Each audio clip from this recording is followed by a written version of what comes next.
sempat jadi endorsement ACT karena alasan kemanusiaan. Begini tanggapan Mahfud MD.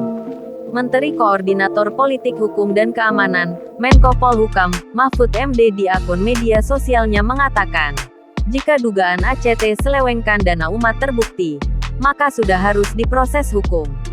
Ia pernah memberikan dukungan kepada kegiatan ACT karena dirasa memberikan bantuan demi kemanusiaan.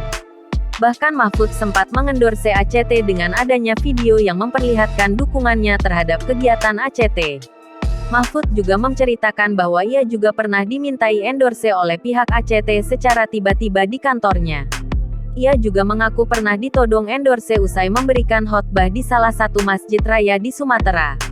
Mahfud mengaku senang jika melakukan endorsement yang berkaitan dengan kemanusiaan. Karena menurutnya saat itu, ACT terlihat murni bekerja untuk urusan kemanusiaan.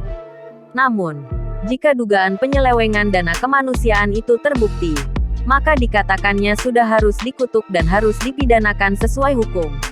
Mahfud mengatakan bahwa ia sudah meminta Pusat Pelaporan dan Analisis Transaksi Keuangan (PPATK) untuk membantu Polri menyelidiki kasus tersebut. Jangan lupa subscribe, share, komen, dan like ya!